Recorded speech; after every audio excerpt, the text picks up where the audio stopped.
I'd like to start this discussion with a question that hopefully will allow our kababayans who are watching, listening, to understand the situation. Of course, I pose it also to the parties.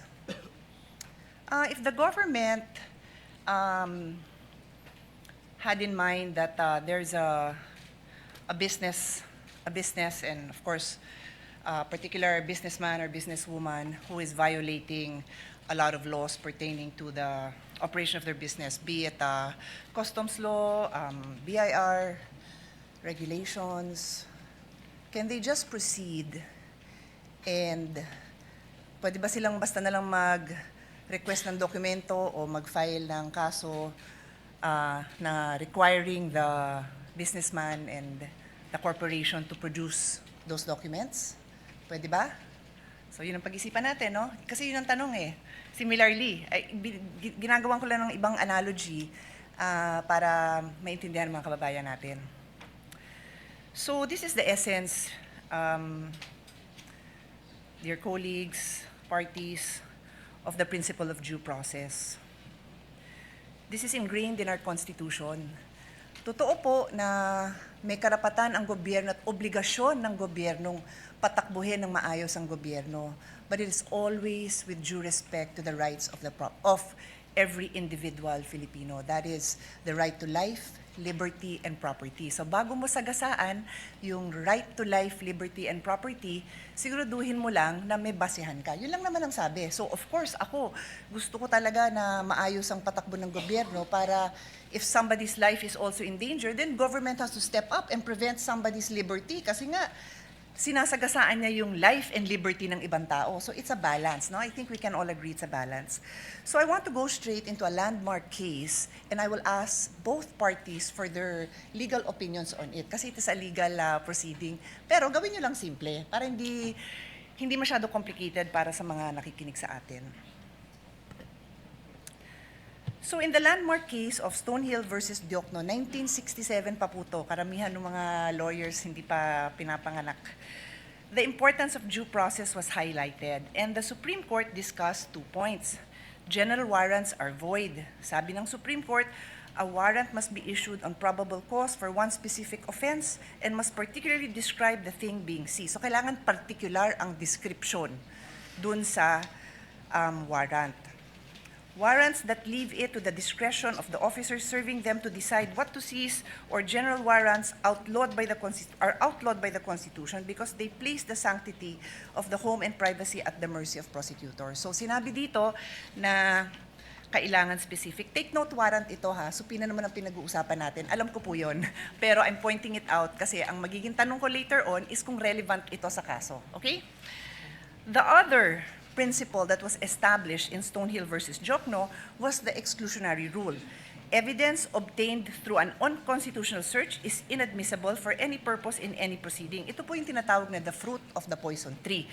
Pag nakuha mo yung information dun sa bawal na paraan, kung ano yung information mo, bawal ipakita yon. And this is where I need to get guidance from the presiding officer. If I'm allowed, I don't have to name names, to share the discussion that we had in caucus para lang mabanggit ko na ito yung mga provisions of law na napag-usapan. Am I allowed to do that? Would you like me to approach you? Please let me know because I will abide. Basically, because ang nangyari is we had our own discussion and I want to mention the provisions of law that we discussed. I don't have to mention names. The lady may proceed. Okay, thank you. So, tungkol dito sa exclusionary rule, ulitin ko, fruits of the poison tree, dun nga sa aming very open discussion, and I thank many of our colleagues who were I think we engaged in a fruitful discussion for some, not for all. I think yung iba talagang gustong makipag-debate at di-debate kasi gusto ko rin matuto, no? I think all of you will attest na I also wanted to learn from all of you kung anong perceptions nyo sa batas, kung ano din yung sinasabi ng mga abogado nyo. So dun sa fruits of the poison tree, sabi ko, kung yung pinanggalingan ng mga dokumento bawal na kunin ng basta-basta, then paano mo gagamitin? And meron kasing observation na lumabas na kasi yung documents na yon sa House. So nakita na ng publiko sa House. So sabi ko, pero if I will look at, and this is where I will pose the question to all of you, no? Medyo layered so pasensya na sa medyo complicated. Yung isang concern ng defense na nabasa ko is that hindi nag-allege ng ultimate facts. Hindi klaro kung ano yung naging kasalanan at hindi na-identify ng maayos itong facts na to that lead to a conclusion of law. So, wala daw yun. Later on, I will ask both parties again to also clarify that. But the point is, kung walang basihan yung paglabas ng ebidensya na yon, it is the fruit of the poison tree, then you cannot use it.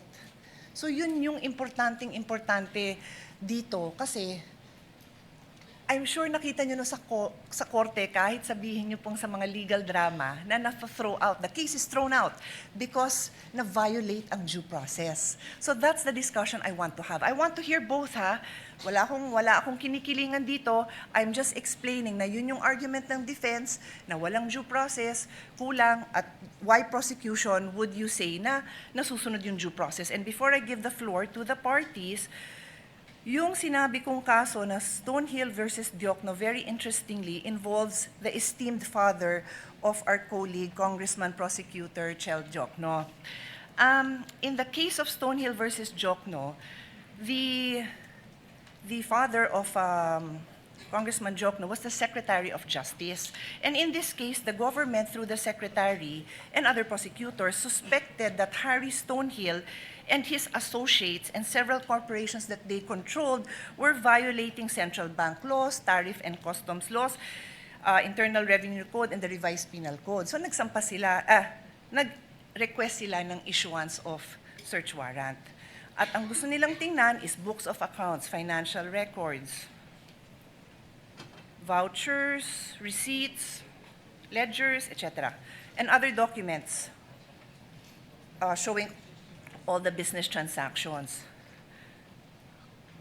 Stonehill and the other petitioners filed a petition before the Supreme Court arguing that the search warrants were general warrants because they did not particularly describe the things to be seized. So, general pa pala yun. Books of accounts, financial records, receipts. General pa pala yun. And the Supreme Court ruled that indeed, general warrants are void. Warrants must be based on probable cause. Nasabi ko na yun, ano? And then the case also adopted the exclusionary rule, holding that evidence seized under an unconstitutional warrant is inadmissible. So, I now pose my questions. Applicable po ba ang kaso na ito, Stonehill versus Diokno, as far as the prosecution is concerned, and then also for the defense, applicable? Take note, I've read most of the pleadings, well, all of the pleadings, mahahaba sila. I kinda know your answer, but sa dami, I like to hear it again, and I think, of course, karamihan ng kababayan natin did not read it.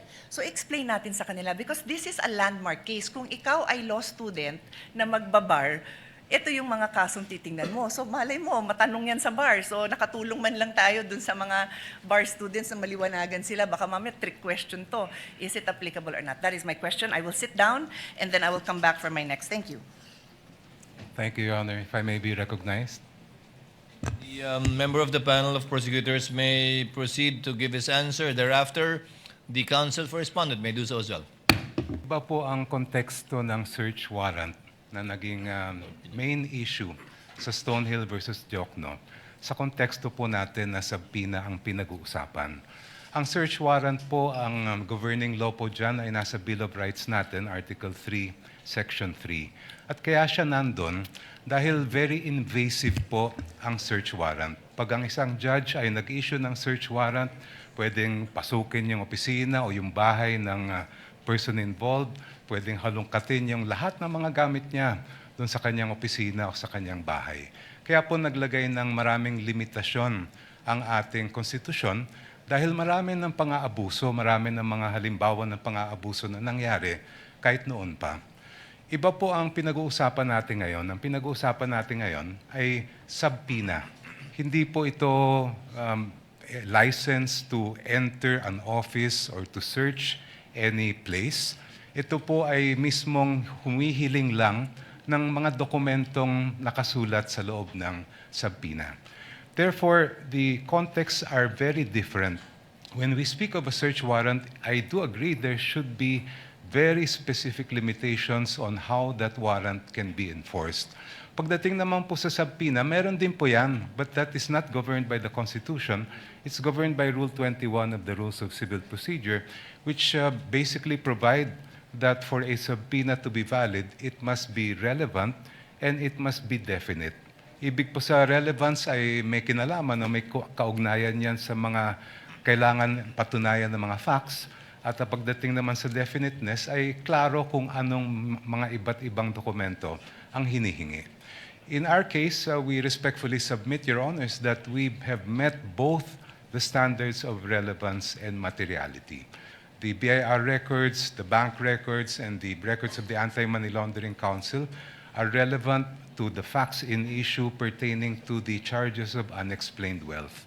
Hindi po natin malalaman kung talagang merong unexplained wealth ang Vice President kung hindi natin mabubuksan yung kanyang mga bank records, kung hindi rin natin makikita at mailalatag ang anti-money laundering at BIR records po nila. And insofar as definiteness is concerned, we have specified the particular documents that we are requesting, and we have included as well an explanation of why those are important. Kaya sa aming pananaw po ay we have satisfied the requirements for a subpoena duces tecum. Thank you. Mr. Presiding Officer, before we recognize the defense, just a quick follow-up question. Hindi ko may lapit eh. Bigyan ko ng time na bulungan muna siya ng kasama I'm niya. sorry, Your Honor. Okay na kayo? No, it's okay. It's okay. Senator Judge Pia, would you like the counsel for respondent to answer? Not yet, Mr. Not yet. Yeah, my Okay. request was if Okay. I'll just ask a follow-up question. You may proceed, Thank ma'am. you. Thank you for that. I appreciate his Honor's response. May I simply point out, and again, please give me your explanation. Tama ho yung pagkabanggit nyo na yung nature ng search warrant very invasionary, di ba? Because it requires that pasukin yung bahay, halugugin yung gamit. Pero hindi kaya invasive din yung paghalughog ng records? Is that not extremely parallel? I mean, is it not very similar in the sense that what is being questioned now are the very essence of somebody's savings, earnings? So, which we have to agree, I think there's no doubt that that is protected, but in fact, His Honor is saying that it would fall under the police power. So, imbis na papasukin mo sa bahay na nandun yung mga dokumento, you will do the same by asking these agencies, whether it is the BIR, the banks, or AMLA, to now reveal these documents. So that's my question. Is it in the prosecution's, is it the point of view of the prosecution na iba yun? Hindi ba invasive yun? Kayo gumamit ng word na invasionary, no, but I'll use invasive, I think. Yeah. Anyway, please answer, and then we'll give the floor to the defense, Mr. Presiding Officer. Counsel for the panel for prosecutors may Thank you, Your answer as he pleases. Yung pong search warrant, kung ano man ang makuhang ebidensya doon, ay direktang binibigay po yun sa court, and that is now considered as evidence by the court that issued the search warrant.